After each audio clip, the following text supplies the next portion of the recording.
মধ্যপ্রাচ্যের ভূ রাজনৈতিক সমীকরণে এবার উন্মোচিত হলো এক অবিশ্বাস্য এবং ঐতিহাসিক দৃশ্যপট। ইরানের কাছে আমেরিকা নাকে খত দিয়া চুক্তি করেছে। ইরান যেভাবে চাইছে সেভাবে করেছে। এমনকি চুক্তি কি করতেছে সেটা তার প্রাণবন্ধু ইসরায়েলকে না দেখে চুক্তিটা সাইন করে ফেলছে। ইসরায়েল চেতিছে। ইসরায়েলের সাথে আমেরিকার সুখের সংসারে লাগিছে আগুন। এডিটর সাহেব, করুণ সুর হবে নাকি সাকভুম হবে বুঝবার পারিছি না। হ্যাঁ, কোনটা দিমো? সাকভুম দেবো? আজাদ দেয় না। $300 বিলিয়ন ক্ষতিপূরণ দিল ইরানকে আমেরিকা। অনেক তালেবর কইছিল ইরান হাইরা যাবে, ইরানের এই রেজিম টিকবে না। আমি বইলা গেছি বারে বারে ইরান হারবে না। আমি শুধু বইলাই যাই নাই, দেখাই দিছি কেন ইরানকে হারাইতে পারবে না আমেরিকা আর ইসরায়েল। বাংলাদেশে একটা প্রবাদ আছে, কাঙালের কথা বাজি হইলে ফলে, পিনাকি কাঙালের কথা বাসি হয়ে ফললো। আমি এই জন্যে ইমাম খামিনিকে মেরে ফেলার পর বাংলাদেশের পররাষ্ট্র মন্ত্রণালয়ের বিবৃতি নিয়ে রজার খলিলের ধুইছিলাম, উনারে তুলাধনা করছিলাম। এডিটর সাহেব তুলাধনার সাউন্ড দেন। উনার জ্ঞান নাকি চুয়ায় পড়ে আন্তর্জাতিক রাজনীতি নিয়ে, ভূ রাজনীতি নিয়ে, জিও পলিটিক্স নিয়ে, পররাষ্ট্র বিষয়ে। কইছিলাম এটা ইরান মনে রাখবে, কইছিলাম আমেরিকা হারবে আর দুনিয়ার পাওয়ারের ব্যালেন্স বদলায় যাবে। হইল এখন ইরান সামরিকভাবে দুর্বল ছিল, অনেক দুর্বল আমেরিকা আর ইসরায়েলের সম্মিলিত শক্তির কাছে। তাও এই অবিশ্বাস্য বিজয় কেমনে হইল এটা আমরা আজকে বুঝে দেখব। আর আমাদের জন্য এটাতে কি শিক্ষা আছে সেটাও আপনারা বুঝবার পারবেন। 2026-এর 6 মার্চ, বেশি দিন আগের কথা না, কয়েক মাস আগে, ট্রুথ সোশ্যালে ক্যাপিটাল লেটারে একটা পোস্ট দিল টেরাম মামু। 3টা শব্দ, আনকন্ডিশনাল স্যারেন্ডার, নিঃশর্ত আত্মসমর্পণ। এর কম কিছু না। ট্রাম্প বলল ইরানের সাথে কোনো ডিল হবে না যতক্ষণ পর্যন্ত না সম্পূর্ণভাবে তারা আত্মসমর্পণ করছে। শুধু তাই না, আরো কইছিল আত্মসমর্পণের পর একজন গ্রেট এবং গ্রহণযোগ্য নেতা, অ্যাকসেপ্টেবল নেতা কইছিল, এটা বেছে নেওয়া হবে। মানে কি? মানে ইরানের পরবর্তী সর্বোচ্চ নেতা কে হবে সেটাও ঠিক করবে ট্রাম্প নিজে, ওয়াশিংটন। ট্রাম্প বলছিল তাকে নতুন নেতা নির্বাচনের সময় তার সে থাকতে হবে। আর আজ 18 জুন চুক্তি সই হয়ে গেছে। ট্রাম্প নিজে চুক্তি সই করছে। কোথায় সই করছে জানেন? আল্লাহর কি কাম, ভার্সাই প্রাসাদে, এই ফ্রান্সে এসে, আমার কিছু দূর দূরেই।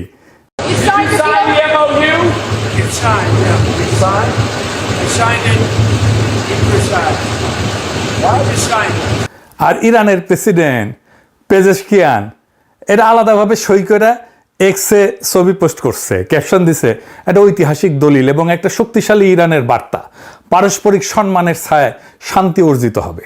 আর এই চুক্তিতে নিঃশর্ত আত্মসমর্পণ শব্দটা কোথাও নাই, বরং কি আছে সেটা আমি আপনাদের লাইন বাই লাইন পড়ে শোনাবো। আর তারপরে আপনারাই বলবেন কে কার কাছে আত্মসমর্পণ করলো। ইরান কেন নেগোসিয়েশনটা তার পক্ষে করতে পারলো সেটা আমি দেখাবো আপনাদেরকে আজকে। প্রথমে দিকে আলোচনাটা দুই পক্ষে কারা চালাইলো। এক পাশে বসছে আব্বাস আরাগাজি, ইরানের পররাষ্ট্রমন্ত্রী, কেন্ট বিশ্ববিদ্যালয় থেকে রাষ্ট্রবিজ্ঞানে পিএইচডি, 1989 সাল থেকে, মানে 37 বছর ধরে কূটনীতিক, ডিপ্লোম্যাট। জাপানের রাষ্ট্রদূত ছিল, ফিনল্যান্ডে ছিল, এস্তোনিয়ার রাষ্ট্রদূত ছিল।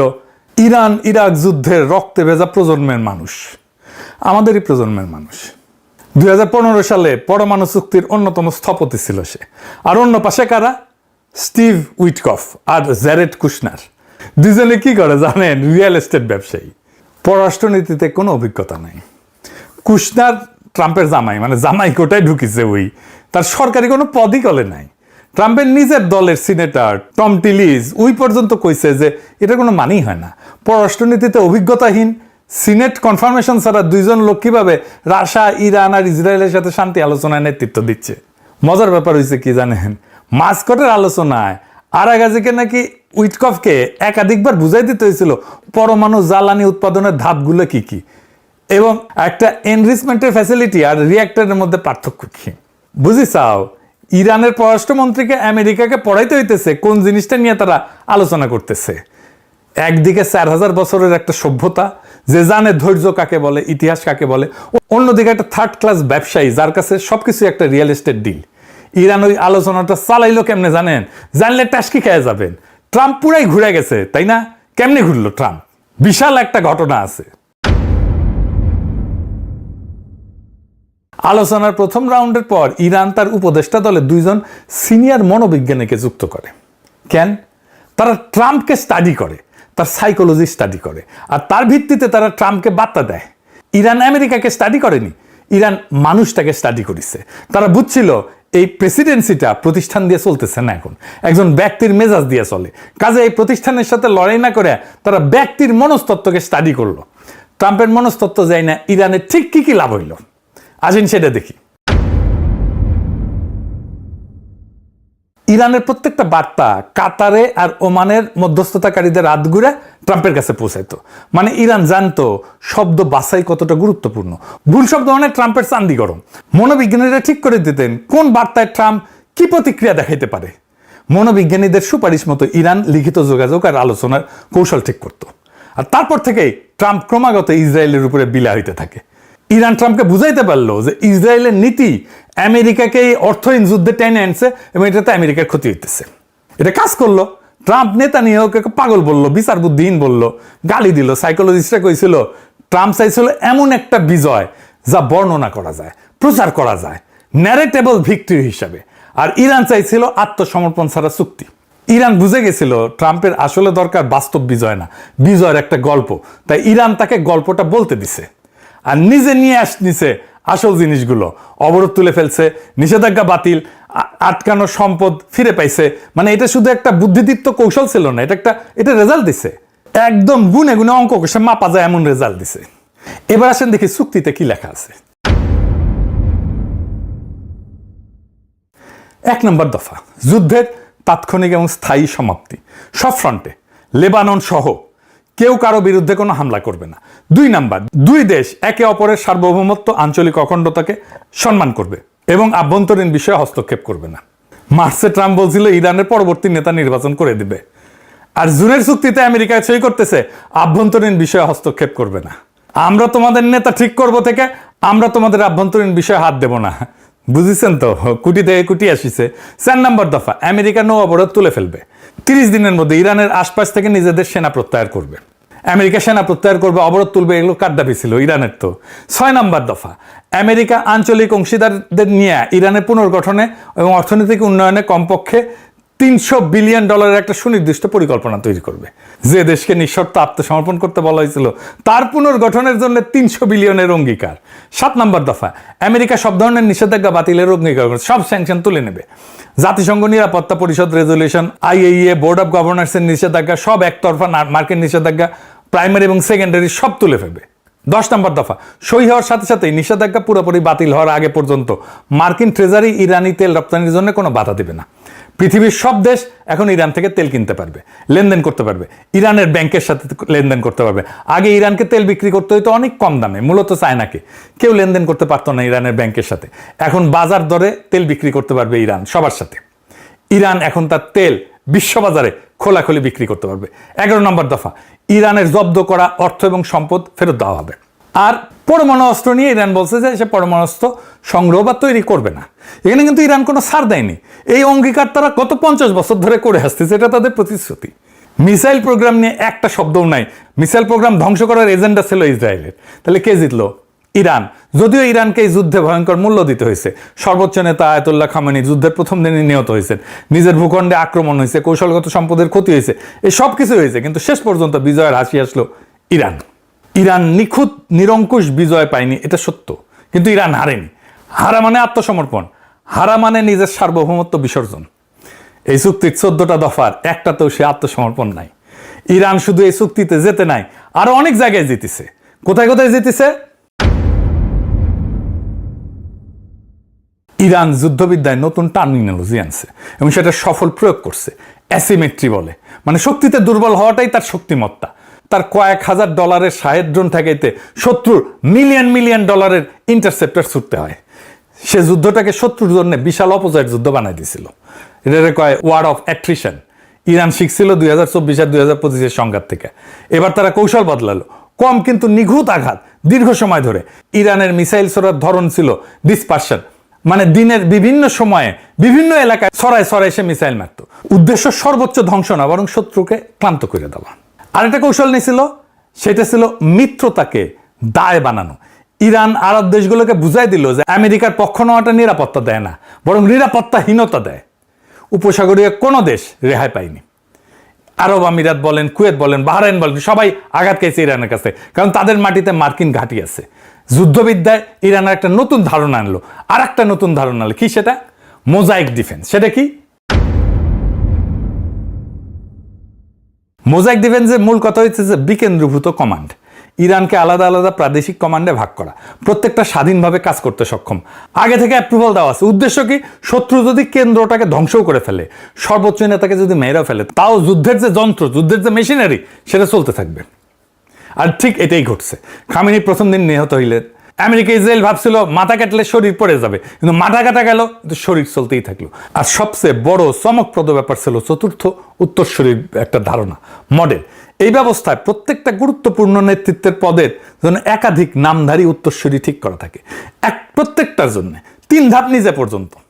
মানে একজন কমান্ডার নিহত হলে সাথে সাথে পরের জন দায়িত্ব নেবে, কোনো শূন্যতা ছাড়াই। আরাগাজি 1 মার্চ নিজেই বলছিলেন, মোজাইক ডিফেন্স 2 দশক ধরে মার্কিন হস্তক্ষেপ থেকে শেখা।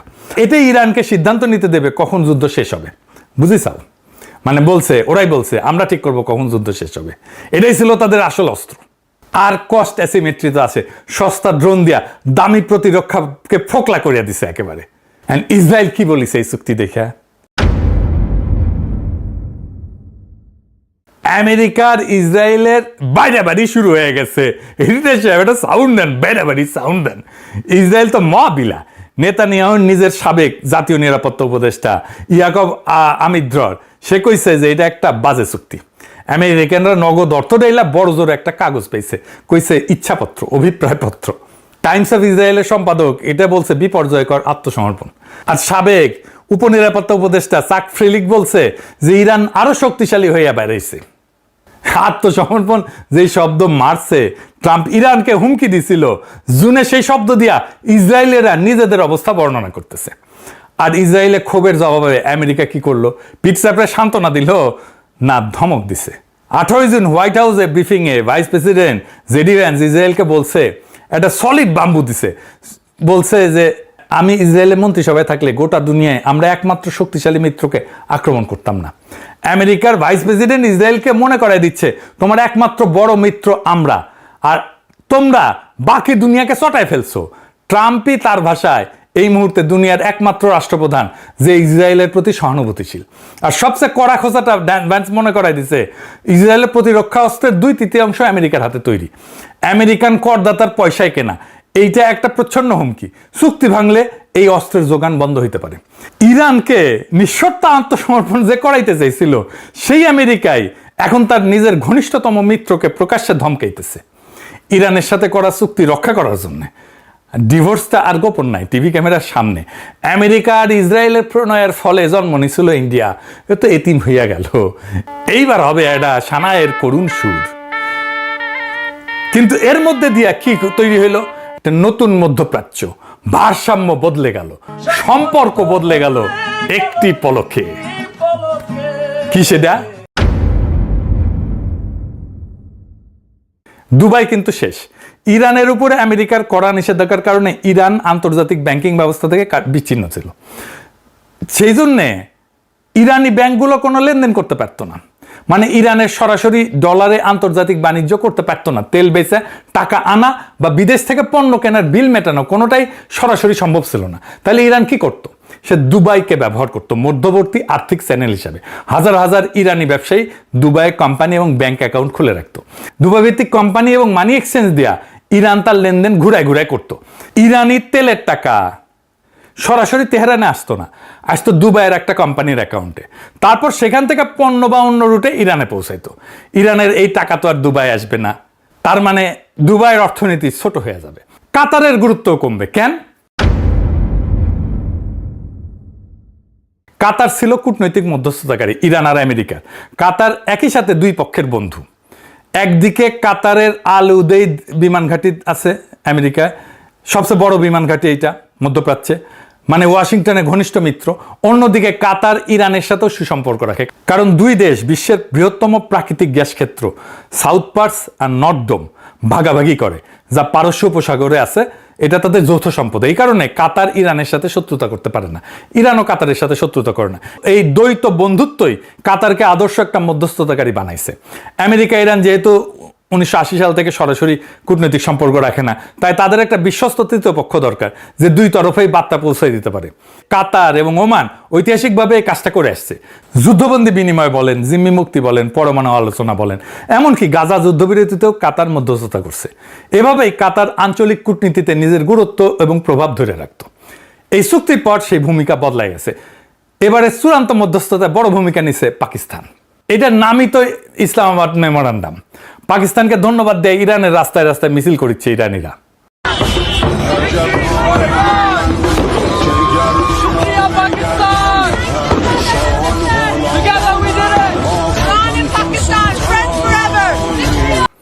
দেখিসাও, বিশ্ব রাজনীতিতে পাকিস্তানকে কোণঠাসা করে রাখার ভারতীয় চেষ্টা মাঠে মারা গেছে। বৈরিত রাস্তায় ব্যানার, থ্যাংক ইউ ইরান। 32 বছর লেবাননে থাকা বিশেষজ্ঞ নিকোলাস ব্ল্যানফোর্ড বলছেন হিজবুল্লাহ 4 দশকের সবচেয়ে আত্মবিশ্বাসী হয়ে বেড়াইছে। তার মানে হিজবুল্লাহ শক্তি সঞ্চয় করছে। ইরান আলোচনায় শর্ত দিছিল লেবাননে ইসরায়েলি হামলা বন্ধ করতে হবে। মানে ইরান শুধু নিজের জন্য না, পুরো মিত্র পক্ষের জন্য দর কষাকষি করছে।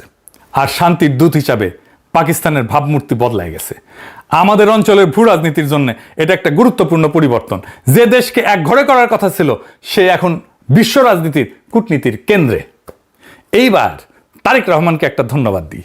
সে একজন বিশ্ব রাজনীতিতে 10টা PhD করা স্ট্র্যাটেজিক অ্যাডভাইজার রাখিছে, যে ইরান যুদ্ধের ভবিষ্যৎ নিয়ে ভবিষ্যৎবাণী করেছিল। অক্ষরে অক্ষরে পয়েন্টে পয়েন্টে মিলে গেছে। হ্যাঁ, শুনে নেই এটা সেটা। হ্যাঁ, এইটা সে শোনান। ইরান খুব বেশি সুবিধে করতে পারবে না, এটা মনে করার কারণ ছিল ইরান পরাজিত হওয়ার মুখে আছে। এটা অনুমান কেন করা যাচ্ছিল এবং এটা বাস্তবে হচ্ছে, সেটা হচ্ছে যুদ্ধটা ধরে রাখা আসলে ইরানের জন্য মেজর সংকট হবে। কিন্তু ইরান এই চাপটা মোটামুটি নিশ্চিত যে ধরে রাখতে পারছে না। তাহলে ইরান কি সাস্টেইন করতে পারবে? উত্তর হচ্ছে পারবে না। এটা পারার কথা ছিল না। যে রেজিম তাদের আছে, এই রেজিমটা তাদের সব রকম বিকাশকে রুদ্ধ করে বলে আমি মনে করি। কিন্তু রাশিয়াও কি ইরানকে কোনো অস্ত্র সাহায্য করবে? আমার মনে হয় না। চায়নাও কি করবে? আমার মনে হয় না। চায়না এই যুদ্ধে অন্তত অস্ত্র দিয়ে ইরানকে সাহায্য করবে মনে করার কারণ নেই। কিন্তু ইরান এটা আসলে আর বেশি দিন চালাতে পারবে না। ইনফ্যাক্ট একটা হিসেবে দেখা গেছে যে আস্তে আস্তে ইরানের মিসাইল লঞ্চিং কমছে, আর ইরান খুব বেশি দিন মানে যুদ্ধটা চালিয়ে যেতে পারবে না। এটা মোটামুটি নিশ্চিতভাবেই বলা যায়। হঠাৎ কিছু মিসাইল অ্যাটাক সে করবে। এই মুহূর্তে বলা যায় ইরান বেশ সংকটে আছে এবং সে খুব বেশি আগাতে পারবে না। ইরানের রেজিম খুব বড় চাপের মুখে আছে। সেই রেজিমের পতন হওয়ার সম্ভাবনাও খানিকটা আছে, অনেক এখনও দেখছি না, কিন্তু সম্ভাবনা উড়িয়ে দেওয়া যাবে না। শুনিছেন, মিলিছে না? ওরে তো ইলন মাস্ক টোকাই নিতে গেছিল, পারে নাই, খপ কইরা তারেক রহমান তার উপদেষ্টা বানায় দিচ্ছে। ইনকা স্ট্র্যাটেজিক উপদেষ্টা থাকলে হাঙ্কেরে আর কোনো চিন্তা নাই। যাই হোক, আজকের দিনটা নোট করে রাখেন। বিশ্ব রাজনীতিতে, বিশ্ব অর্থনীতিতে ভারতের ভূমিকা কমতে থাকবে এখন থেকে ক্রমাগত। ভারতের পতন শুরু হইল, আমরা এক নতুন কাল পর্বে প্রবেশ করলাম। এইটা আমাদের জন্য সুসংবাদ। দুনিয়ার আগের মতো থাকবে না। আমরা যেই দুনিয়ার স্বপ্ন দেখি, সেই দুনিয়া তৈরি হওয়া শুরু হলো। আপনাদের অভিনন্দন। এই বিজয় আপনাদেরও, এই বিজয় মজলুমের। নতুন দুনিয়ায় আপনাদের স্বাগত জানাই। ইনকিলাব জিন্দাবাদ।